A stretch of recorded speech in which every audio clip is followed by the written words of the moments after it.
Bismillahirrahmanirrahim. Assalamualaikum warahmatullahi wabarakatuh. Kita lanjutkan terkait dengan daya rusak pada agama atau perusak agama.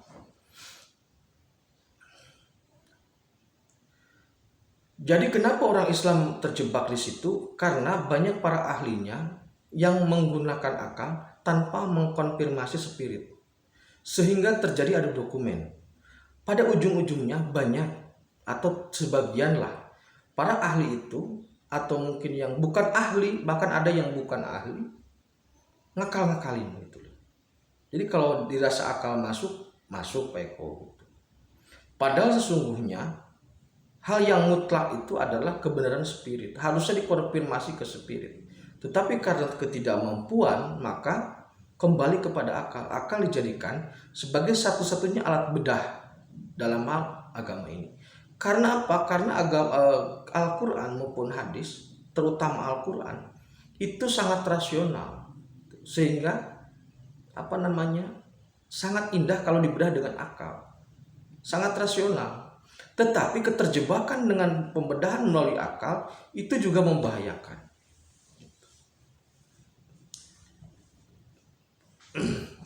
Nah, oleh karena itu solusinya bagaimana? Kan begitu ya.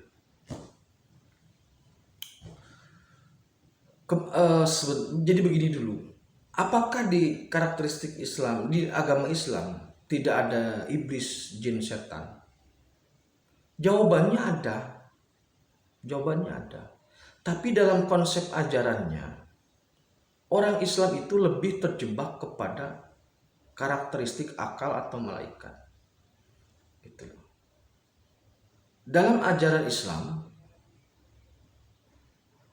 itu lebih santun, walaupun ada yang dalam bahasa umum ada yang radikal, tetapi secara umum lebih santun, lebih logis lah, bukan lebih santun, lebih logis. Islam itu logis, paham-paham dalam Islam itu logis, sehingga hal itu menggiring kita terjebak pada hal yang selalu logisme dan logisme. Itu berbahaya sebenarnya. Padahal untuk mengkonfirmasi atau membedah sebuah permasalahan, yang digunakan itu 3 pisau. Yang pertama intelektual, akal. Yang kedua religi atau dokumen. Nah, yang ketiga ini spirit. Jadi kalau Anda ingin tahu apa kejadian sesungguhnya, apa dari maksud Jangka Jayabaya, yang benar adalah tanya ke Prabu Jayabaya. Itu loh maksud saya. Ketika Anda ingin tahu apa isi Uga Wangsit Siliwangi, tanya ke Prabu Siliwangi. Ketika Anda ingin tahu maksud dari sebuah hadis, tanya kepada Rasulullah. Tapi kan tidak semua mampu. Itu masalahnya. Akhirnya apa? Perdebatannya dokumen. Perdebatannya terhenti pada dokumen dan membedahnya dengan akal. Adu dokumen yang pada akhirnya terjadi firqoh atau kelompok-kelompok yang sampai ada yang maksudnya ya intinya ada yang sampai tidak akur atau ya tidak akur lah, ada yang sampai puncak saling memusuhi, ada yang tidak. Nah, kemudian solusinya bagaimana dari permasalahan ini? Saat ini upaya untuk membersihkan agama Yahudi dari karakteristik arogansi yang disponsori iblis, kemudian bagaimana membenahi karakteristik setan pada agama Hindu yang disponsori oleh setan, bagaimana membereskan karakteristik Fata Morgana yang didorong oleh siluman, disponsori siluman pada agama Buddha, bagaimana membereskan permasalahan intelektual atau akal terutama yang didorong oleh malaikat pada agama Islam, termasuk kemudahan-kemudahan hidup seolah semua gampang yang didorong oleh jin pada agama Nasrani. Nah, dalam video sebelumnya saya sudah sampaikan bahwasannya SP melakukan pembenahan pada alam-alam ini selama satu alam itu 3 bulan. Jadi untuk membereskan atau membenahi karakter arogansi dari bangsa Yahudi atau agama Yahudi, iblisnya harus ditarik dulu. Dan saat ini sebagian besar iblis memang sudah ditarik ke habitatnya. Dimensi langitnya kelima adanya di segitiga Bermuda.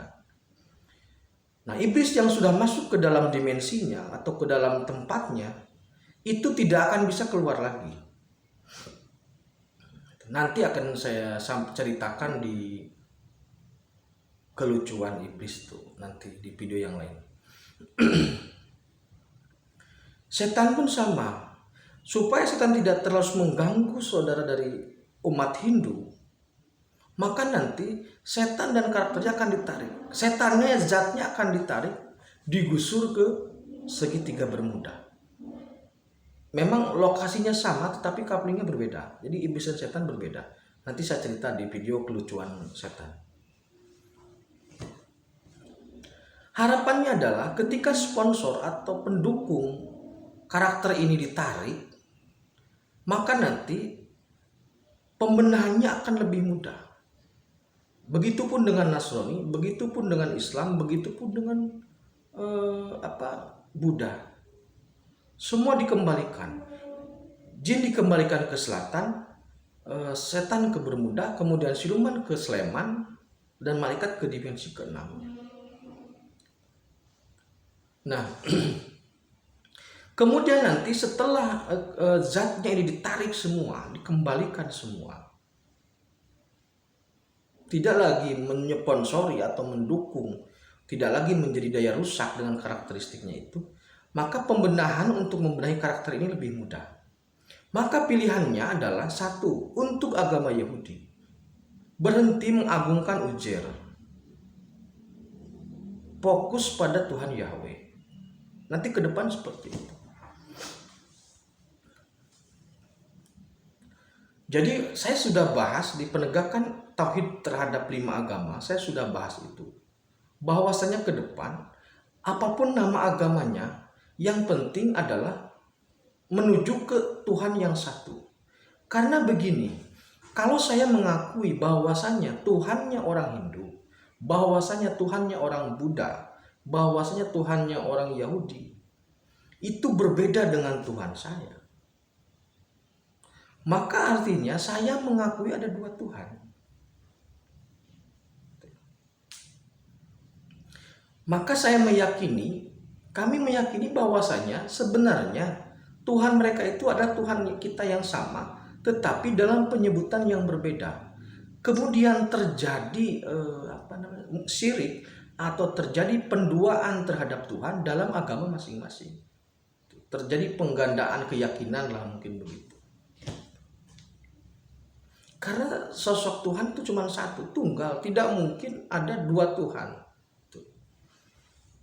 Ada yang menamakan Sang Yang Widi, ada yang menamakan Wisnu, ada yang mengatakan Yahweh, ada yang mengatakan Allah. Tapi yang paling mudah memang Allah. Namanya paling sederhana itu Allah. Nah, ketika nanti ini pembenahan sudah dilakukan secara bertahap, kemudian nanti membenahi tauhid pada 5 agama itu akan terus dilanjutkan. Jadi nanti tawaran terhadap bangsa Yahudi adalah jadikan Yahweh sebagai Tuhan. Selesai. Jangan mengagungkan Uzair atau Nabi Uzair.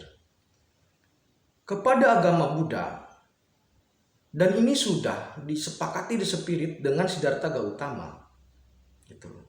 SP Raja Wali Allah sudah berkomunikasi dengan Siddhartha Gautama. Termasuk Sang Hyang Nirwana itu yang dipuja-puja itu. Sang Hyang Nirwana itu kan siluman. Sudah disepakati di spirit bahwasanya umat Buddha akan bertuhan kepada Tuhannya Sulaiman bin Daud. Karena dalam tinjauan spirit kami, tim Raja Wali, agama Buddha itu belum sampai, belum menemukan Tuhan. Kemudian kepada agama Hindu, ini juga harus memilih satu nama saja untuk Tuhannya. Di spirit yang kami tawarkan adalah Wisnu. Dan para petinggi Hindu yang ada di spirit sepakat. Kemudian kepada Nasrani, Hanya Allah lah yang dikatakan dengan Allah. Hanya Allah lah satu-satunya Tuhan. Jadi tauhid terhadap 5 agama mengembalikan lagi pada porsi masing-masing. Tidak memaksakan agama yang lain untuk menjadi satu agama yang sama. Tidak ada pencampur adukan agama. Yang ada adalah menjadikan semua agama menuju kepada satu Tuhan. Urusan ibadah itu nanti. Urusan keyakinan itu urusan Allah. Yang penting SP membenahi ini untuk semua ditembakkan pada arah yang sama. Yahudi beribadah dengan cara Yahudi, tembakan ke Yahweh, dan lain-lainnya.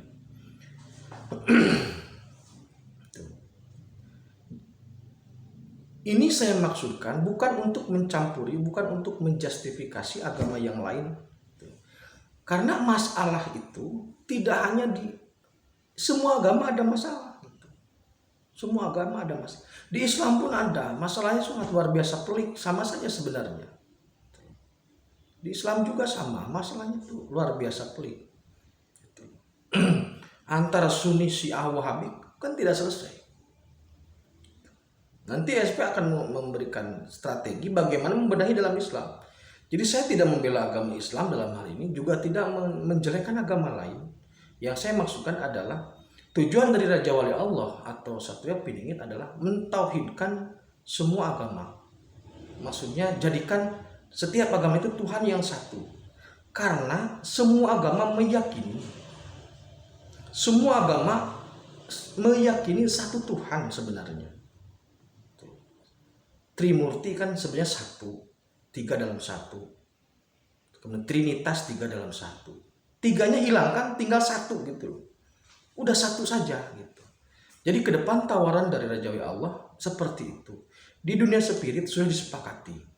Tokoh-tokohnya sudah ada, sudah disepakati. Jadi saya tidak bermaksud untuk menjelekkan agama manapun, tidak. Tapi karena memang ke depan adalah penegakan agama tauhid, maka penegakan yang dimaksud adalah seperti itu. Saya tidak bermaksud mencampuri urusan agama lain. Saya hanya memberikan gambaran informasi yang kami dapat dari spirit terkait dengan rencana penegakan agama tauhid tersebut. Demikian, terima kasih. Akhirul kalam. Assalamualaikum warahmatullahi wabarakatuh.